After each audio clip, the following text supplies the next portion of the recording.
नमस्कार साथियों, स्वागत है आपका अपने यूट्यूब चैनल ग्रेट पाठशाला में। दोस्तों, अभी भैया दूज चल रही है और आज भैया दूज का दिन था। तो आप लोगों ने अपने अपने भैया दूज करवाई होगी और सभी बहनों ने अपने भाइयों के भैया दूज की होगी। तो इस पावन अवसर पर एसएससी जीडी एक नया आपको डबल खुशी लेकर आ गया है, जो कि एसएससी जीडी की नई वैकेंसी आ चुकी है। जी हाँ, एसएससी जीडी की नई वैकेंसी। दोस्तों, मैं पहले भी बता चुका था कि एसएससी जीडी की वैकेंसी आने वाली हैं, आने वाली हैं और आने वाली हैं। दोस्तों, आ गई हैं, लेकिन इसमें बहुत बड़ा धोखा हो गया बच्चों के साथ में। सभी टीचर्स ने, सभी यूट्यूबर्स ने उनको बताया कि 72,000 प्लस वैकेंसी आने वाली है। ठीक है। हालांकि एसएससी जीडी के जो ऑफिशियल नोटिस था उसमें भी ये दर्शाया गया था, लेकिन ऑल ओवर एसएससी की, ना कि एसएससी जीडी की। ठीक है। तो उसमें एसएससी जीडी को कितनी वैकेंसी दी गई है, हम इसके बारे में चर्चा करेंगे। 24,000 प्लस वैकेंसी है, 24,000 पोस्ट है। ठीक है। ए टू जेड आपको नॉलेज दूंगा, किस तरीके से फॉर्म भरे जाएंगे, कब से फॉर्म भरे जाएंगे, जो एग्जाम का पैटर्न चेंज हुआ है वो किस तरीके से रहा है, कितने क्वेश्चन में बदलाव हुआ है, पहले कितने क्वेश्चन से आते थे, अब कितने क्वेश्चन आएंगे, कितना ड्यूरेशन दिया जाएगा आपको एग्जाम में। ठीक है। आपको किस तरीके से पूरा ए टू जेड आपको इस पे वीडियो पे मिलने वाला है। ठीक है। अगर आप हमारे चैनल पर नए हैं तो आप हमारे चैनल को सब्सक्राइब कीजिए। हमारे चैनल के माध्यम से आपको एसएससी जीडी की फुल नॉलेज दी जाएगी। मैं एसएससी जीडी से सेलेक्टेड हूँ। दोस्तों, मैं आपको कंप्लीट नॉलेज दूंगा। यहाँ से आपका सफ़र शुरू हो जाएगा। कहाँ तक? जब तक आप ज्वाइन नहीं हो जाते। ठीक है। उस सफ़र में मैं आपका हम सफ़र, साथी, गाइडेंस बनकर रहूँगा। ठीक है। आपको कोई भी डाउट हो तो निश्चित होके आप मुझसे पूछ सकते हैं, ग्रेट पाठशाला टीम से पूछ सकते हैं। ठीक है। आप कमेंट्स बॉक्स में आप अपनी समस्या को लिख सकते हैं। ठीक है। तो चलिए, हम समझते हैं कि जो आज अभी हाल ही में नोटिफिकेशन आउट हुआ है एसएससी जीडी का, उसमें है क्या। ठीक है। उसमें एसएससी जीडी ने क्या क्या दिया है। ठीक है। देखिए, सबसे पहले जो date of submission of online application, आपको पता है ऑनलाइन ही होगा इसका। ठीक है। 27/10, 27/10 यानी कि आज से ही, आज से ही, और 30/11 तक, 30/11 तक इसके फॉर्म ऑनलाइन होंगे। ठीक है। आज से ही आप इसके फॉर्म अप्लाई कर सकते हैं। आप ऑनलाइन अप्लाई कीजिए। ठीक है। और क्या क्या चीज़ें हैं और इसमें देख लेते हैं, और क्या क्या चीज़ें हैं देखो। ठीक है। इसको थोड़ा बड़ा करके देखते हैं, पूरी डिटेल दूंगा। ठीक है। आप लोग इस बात से बिल्कुल टेंशन फ्री रहें। ठीक है। ये हमारी पोस्ट वाइज है, पोस्ट वाइज है कि कौन सी फोर्स में कितनी पोस्ट दी गई हैं। ठीक है। सबसे ज़्यादा इस बार बीएसएफ को दी गई हैं। हालांकि पिछली सभी वैकेंसीज में जो भर्ती हुई हैं उसमें पिछली वैकेंसी में तो सीआरपीएफ और एनआईए की नहीं थी। ठीक है। उससे पहले जितनी भी एसएससी द्वारा, एसएससी जीडी द्वारा वैकेंसीज को पूरा किया गया, उसमें सबसे ज़्यादा सीआरपीएफ की पोस्ट हुआ करती थी। ठीक है। अब की बार में क्या हुआ है, बीएसएफ को सबसे ज़्यादा पोस्ट दी गई हैं। कितनी? 10,497 पोस्ट। ठीक है। इससे पहले सीआईएसएफ की सबसे ज़्यादा थी। ठीक है। तो किसमें? बीएसएफ में 10,497 पोस्ट है। उसके बाद में सीआईएसएफ, सॉरी, उसके बाद में सीआरपीएफ 8,911। ठीक है। 8,911। उसके बाद में आपकी हो जाती है आईटीबीपी। ठीक है। आईटीबीपी के बाद में आ जाती है असम राइफल्स। ठीक है। उसके बाद में आपकी 1284 हो जाती है एसएसबी में। कुल मिला के आपकी 24,205, जो कि आपके लिए एक बहुत बड़ा झटका है। 72,000 बोला जा रहा था, लेकिन क्या कितनी आई? 24,369, यानी कि ये मिला के। ठीक है। 24,369। अब देखिए, आपको सबसे अच्छी पोस्ट पर जाना है, सबसे अच्छी पोस्ट पर जाना है तो आपको किन किन बातों का ध्यान रखना होगा, जो मैं बताऊंगा उन बातों को ध्यान रखिए। ठीक है। जब आप फॉर्म फिल करवाएं, चाहे आप कैफे वाले से, चाहे आप खुद भरें, तो किन किन चीज़ों को ध्यान में रखना है, हम पोस्ट वाइज किस तरीके से प्रेफरेंस देंगे, वो हमें सबसे पहले ध्यान रखना है। उसके बाद में हम चलेंगे सिलेबस, सिलेबस में क्या क्या आएगा, उसके बाद में हम बेस्ट स्ट्रेटजी बनाएंगे। इसके लिए किताबें क्या क्या होनी चाहिए, कौन कौन सी होनी चाहिए, उसके बारे में बात करेंगे। ठीक है,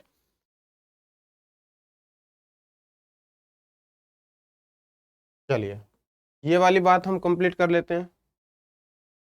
आपको पता ही होगा, लेकिन अगर आपको पता नहीं है मैं आपको बता देता हूँ कि जो एज का क्राइटेरिया है, एज का क्राइटेरिया है वो है दोस्तों 18 से 23 तक।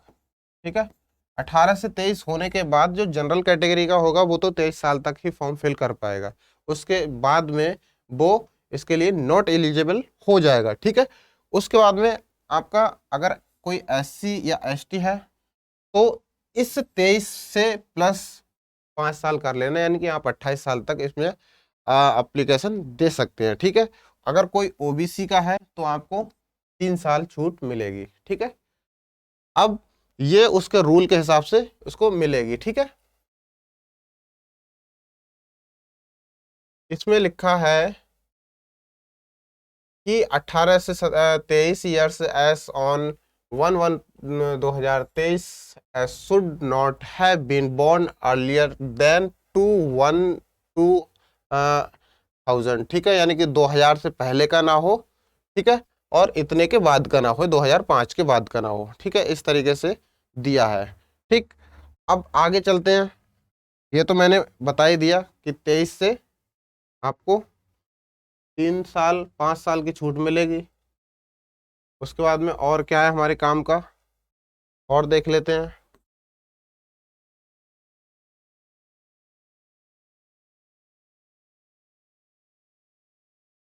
हम्म,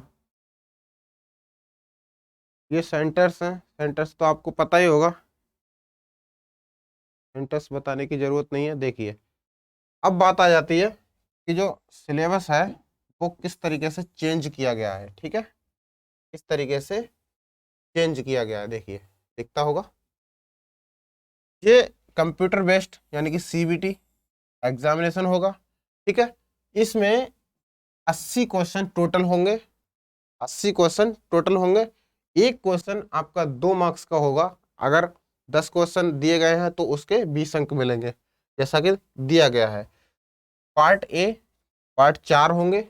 ठीक है, पेपर के पार्ट 4 होंगे, BCD यानी कि ABCD। ठीक है, इसमें पहले जो पार्ट होगा उसमें होगा रीजनिंग और जनरल इंटेलिजेंस। ठीक है, यानी कि जो सामान्य बुद्धिमत्ता है और जो रीजनिंग है वो होगी, उसके होंगे 20 क्वेश्चन। ठीक है, जिसके लिए 40 मार्क्स होंगे। ठीक, general knowledge and general awareness यानी कि जो सामान्य जागरूकता है और सामान्य ज्ञान है उसके 20 क्वेश्चन आपको दिए जाएंगे और 40 उसके मार्क्स होंगे। ठीक है, ध्यान से समझते रहना है। उसके बाद में आपका एलिमेंट्री मैथमेटिक्स होगा, कोई अलजेब्रा या फिर जो हमारा एडवांस मैथ है वो बहुत ज़्यादा नहीं आता है इसमें। ठीक है, मैं एक बार नहीं 2 बार इसको क्लियर किया हूँ, और एक में मेरे 88 आए थे, एक में मेरे 85 क्वेश्चन नंबर आए थे। ठीक है, तो मैं आपको बेस्ट से बेस्ट स्ट्रेटजी बताऊंगा, बेस्ट से बेस्ट आपको किताबें बताऊंगा। सोर्स को आपको कम रखना है, जितने ज़्यादा सोर्स कम होंगे किताबों के उतनी ज़्यादा आपकी बेस्ट तैयारी होगी। ठीक है, इंग्लिश या फिर हिंदी, जो इंग्लिश का बंदा है वो इंग्लिश उसमें फिल कर देगा पेपर देते समय। ठीक है, और जो हिंदी का बंदा है वो हिंदी फिल कर देगा। ध्यान रखना है, इसमें गलती मत करना। जो इंग्लिश अगर बहुत अच्छी जानता है, बहुत फर्राटेदार जानता है तो इंग्लिश में करे। ठीक है, अन्यथा वो हिंदी में ही करे। उसके 20 क्वेश्चन होंगे, 40 मार्क्स होंगे। मैथ के भी 20 क्वेश्चन होंगे, 40 मार्क्स होंगे। इस तरीके से आपके 80 क्वेश्चन हो जाते हैं और इसके डबल 160 मार्क्स हो जाते हैं। ठीक है, तो आप अब 100 वाला सिस्टम नहीं होगा, क्योंकि अब 160 पर कट ऑफ लगेगी, तो आपको उस हिसाब से ही करने होंगे। क्वेश्चन की अगर देखी जाए तो मात्रा घटी है, नंबरों की मात्रा देखी जाए तो मात्रा बढ़ गई है। ठीक है, तो इस बार टोटली डिफरेंट है, और केवल मात्र 1 घंटा दिया जाएगा, ना कि 90 मिनट। पिछले क्या होता था, 90 मिनट दिया जाता था जब ऑफलाइन होता था। जब ऑफलाइन होता था ये एग्जाम, तो आपको पूरे 2 घंटे दिए जाते थे। आप समझ लीजिए अब जो पेपर है वो टफ होने वाला है। टफ किस लिए होने वाला है, यहाँ से टफ, यहाँ से टफ नहीं होगा, यहाँ से टफ होगा। अब आपकी स्पीड इतनी तेज होनी चाहिए, आपको मैथ और रीजनिंग बहुत ही ज़्यादा फास्ट होनी चाहिए, ठीक है। हिंदी तो वैसे ही आएगी सेम पुरानी, लेकिन थोड़ी हार्ड होगी, ठीक है। आपको इसमें सुपर फास्ट बनना है, यानी कि रीजनिंग में और मैथ में आपको सुपर फास्ट होना चाहिए, ठीक है। तभी आप 60 मिनट कवर कर पाएंगे, वरना 60 मिनट में 80 क्वेश्चन नहीं होंगे, ठीक है। आगे चलते हैं, और क्या काम की बात है हमारी। देखिए 0.5 की निगेटिव मार्किंग है, 0.5 की, यानी कि 25 भी नहीं, इससे भी डबल 0.5 की। देख लीजिए, यदि आपके 2 क्वेश्चन गलत हैं तो एक क्वेश्चन उनमें से चला जाएगा, ठीक है। यही है 0.5, ठीक है। ध्यान रखना है, अगर 2 क्वेश्चन आपके रॉन्ग हैं तो आपका एक क्वेश्चन भी चला जाएगा, यानी कि 3 क्वेश्चन आपके गायब हो जाएंगे। तो ध्यानपूर्वक, ये बहुत हार्ड होने वाला है, ठीक है। 24,000 वैकेंसी जरूर है, लेकिन ये सबसे ज्यादा हार्ड, सबसे ज्यादा टफ होने वाला है, ठीक है। मैं आपको डरा नहीं रहा हूं, मैं आपको इसके अकॉर्डिंग आपको बहुत बढ़िया राय दे रहा हूं। यदि आप अवेयर नहीं हुए तो आप इसमें मात खा जाएंगे, ठीक है। तो आपको होना चाहिए कि बहुत अच्छी तैयारी करें और फास्ट तैयारी करें। हमारे चैनल से आप जुड़ जाएंगे तो भी बेहतर तैयारी हो जाएगी, दूसरे चैनल से जुड़ जाएंगे या घर पे तैयारी करेंगे तो भी बेहतर हो जाएगी, ठीक है। स्ट्रेटजी आपको वही अपनानी है जो मैंने बताई दी। देखिए, अब इसकी जो 4 पोर्शन है, जनरल इंटेलिजेंस और रीजनिंग के, जनरल नॉलेज और जनरल अवेयरनेस के, एलिमेंट्री मैथ और इंग्लिश या फिर हिंदी, इसकी जो पीडीएफ है, जो डिटेल से जो टॉपिक वाइज कौन कौन से टॉपिक से क्वेश्चन उठाए जाएंगे, वो टॉपिक को मैं हिंदी में कन्वर्ट करके इसको टेलीग्राम, जो कि ग्रेट पाठशाला नाम से ही है,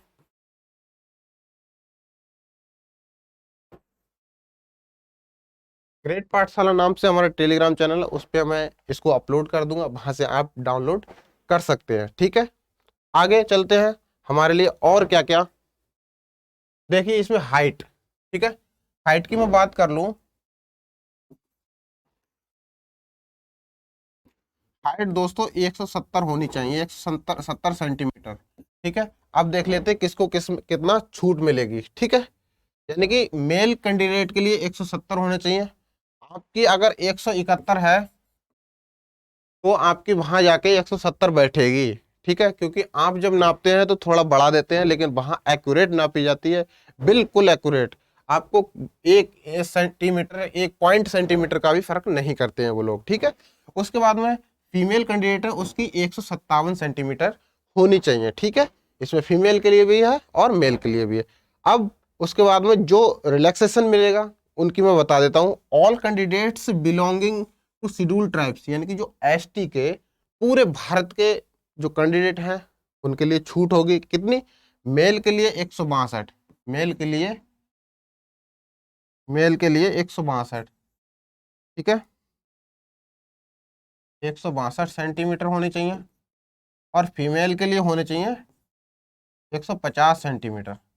ये एसटी की बात कर रहा हूँ, एसटी की, ऑल इंडिया के जितने भी एसटी हैं उनके लिए, ठीक है। उसके बाद में जो एनी स्टेट, यानी कि नॉर्दर्न ईस्ट स्टेट वाले होते हैं, जो असम वाले, उनके लिए 157 मेल कैंडिडेट के लिए, 147 है फीमेल कैंडिडेट के लिए। बाद में कोई इसमें कंफ्यूजन पैदा ना हो इसीलिए मैं बता रहा हूँ, क्योंकि हमने जो पुरानी वीडियो डाली थी मेडिकल की तो उसमें आ रही थी कि सर मेरी हाइट इतनी है, मेरी हाइट इतनी है फिजिकल से पहले, तो फिजिकल में मैं दे पाऊंगा या नहीं दे पाऊंगा। तो यहाँ पर मैं क्लियर कर रहा हूँ कि आपको, अगर आप नॉर्थ ईस्ट के रहने वाले हैं, नॉर्थ ईस्ट के किसी भी स्टेट से डाला है फॉर्म, तो आपको मेल कैंडिडेट को 157 सेंटीमीटर होने चाहिए, फीमेल कैंडिडेट की 147.5 सेंटीमीटर होने चाहिए, ठीक है। और यदि आप पूरे ऑल इंडिया से हैं और लेकिन हैं एसटी कास्ट से, ठीक है, एसटी यानी कि शेड्यूल ट्राइब से हैं, तो आपको 162 चाहिए, 162.5, सॉरी 162.5, ठीक है। मेल कैंडिडेट के लिए चाहिए, फीमेल कैंडिडेट के लिए 150 सेंटीमीटर चाहिए, ठीक है। इतना आपको ध्यान रखना है। अब है all schedule tribes candidates of left wing extremist attached districts, ठीक है। 160 चाहिए इनको, और 147 फीमेल कैंडिडेट के लिए, ठीक है। तो इसी तरीके से ये पूरा जो नोटिफिकेशन है वो मैं टेलीग्राम चैनल पर डाल लूंगा, आप वहां से डाउनलोड करके आप एक एक पॉइंट को वहां से कवर कर सकते हैं, ठीक है। कोई भी पॉइंट आपका छूटना नहीं चाहिए, ठीक है। अब एक पॉइंट और आता है यहाँ पे कि सर रेस कैसी कैसी, आप सबको पता है जो एसएससी जीडी की जो कर रहा है प्रिपरेशन, तो सबको पता है कि रेस यहाँ पर कितनी होने वाली है, लेकिन मैं फिर भी आपको बता देता हूँ। देखिए जहां पर हाइट चेस्ट वेट नपने के बाद में आपकी रेस होगी, ठीक है, रेस होगी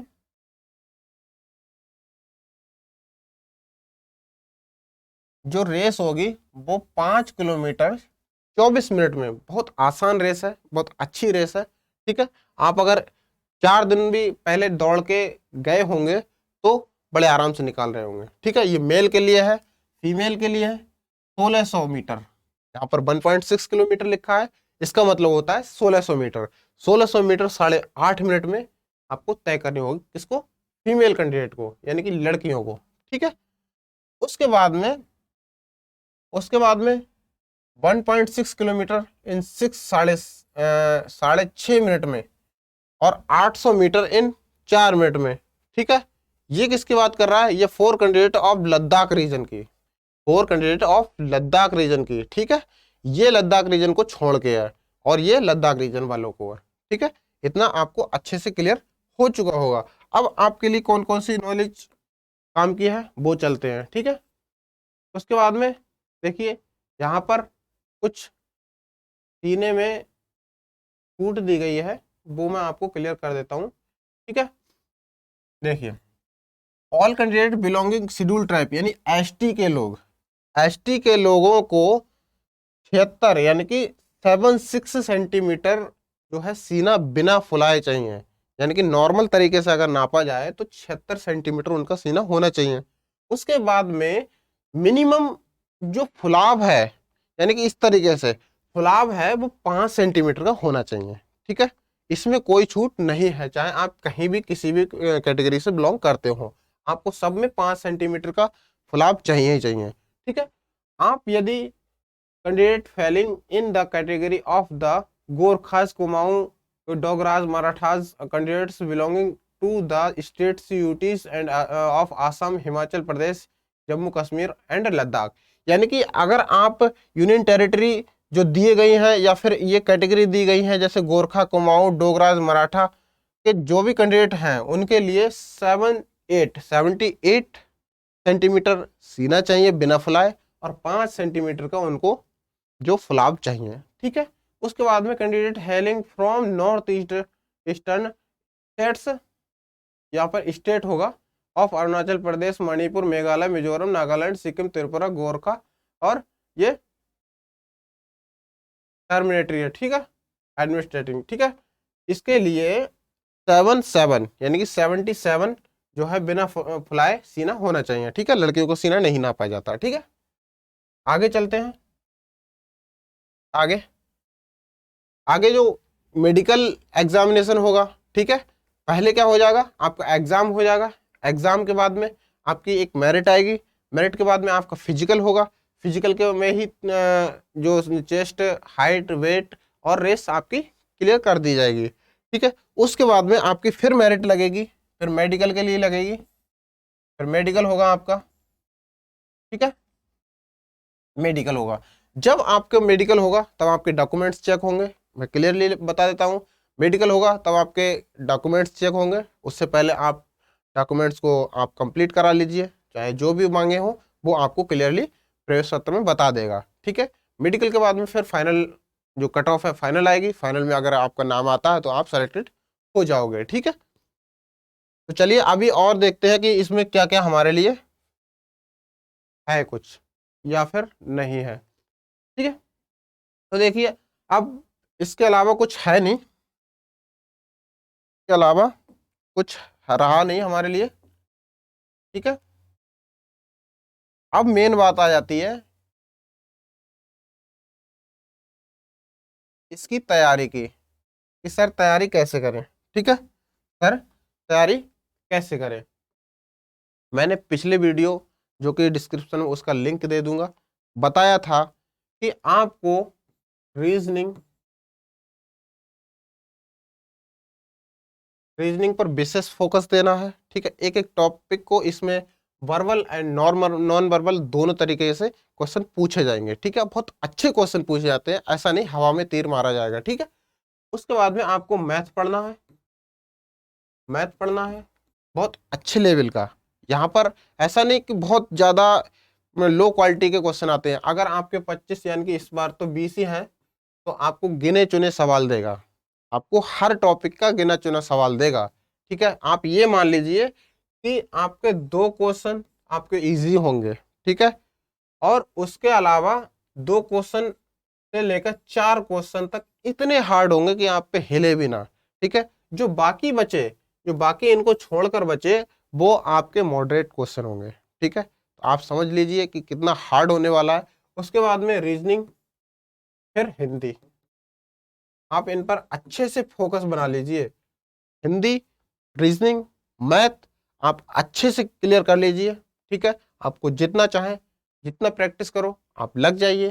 ठीक है, मैथ की आप हमारे चैनल से प्रैक्टिस कर सकते हैं। हिंदी पूरी की पूरी हिंदी हमारे चैनल पर अवेलेबल है, आप प्लेलिस्ट में चेक कीजिए और रवि सर द्वारा पढ़ाया गया है और वहां से पढ़ लीजिए। ठीक है, वहां से भी अगर कवर नहीं हो पाता, आपको लगता है कि ये मेरे लिए बेनिफिट नहीं मिलेगा इससे, तो आप दूसरी जगह से पढ़ लीजिए, लेकिन आपको पढ़ना ही होगा। ठीक है, अगर आपको एसएससी जीडी की जॉब लेनी है तो आपको पढ़ना होगा, इससे आप मुकर नहीं सकते। ठीक है, तो चलिए, आज से आपके लिए बेस्ट ऑफ लक, और मैं आपके साथ में खड़ा रहूँगा। अगर आपको कोई भी डाउट है, किसी भी तरीके का डाउट है, तो आप हमारे चैनल के माध्यम से या फिर मुझसे कांटेक्ट कर सकते हैं, या फिर ग्रेट पाठशाला की टीम से कांटेक्ट कर सकते हैं, या फिर आप अपनी कमेंट्स बॉक्स में कमेंट लिख सकते हैं। ठीक है, अगर आपको ये वीडियो पसंद आई हो या फिर यूजफुल हो, तो आप लोगों को, अपने दोस्तों को, जो भी एसएससी जीडी की तैयारी कर रहे हैं, सबको शेयर कीजिए। ठीक है, यही मैं आपसे चाहता हूँ, यही मांगता हूँ। ठीक है, इसके अलावा मुझे कुछ नहीं चाहिए। ठीक है, तो इस वीडियो में इतना ही। चलिए, नमस्कार।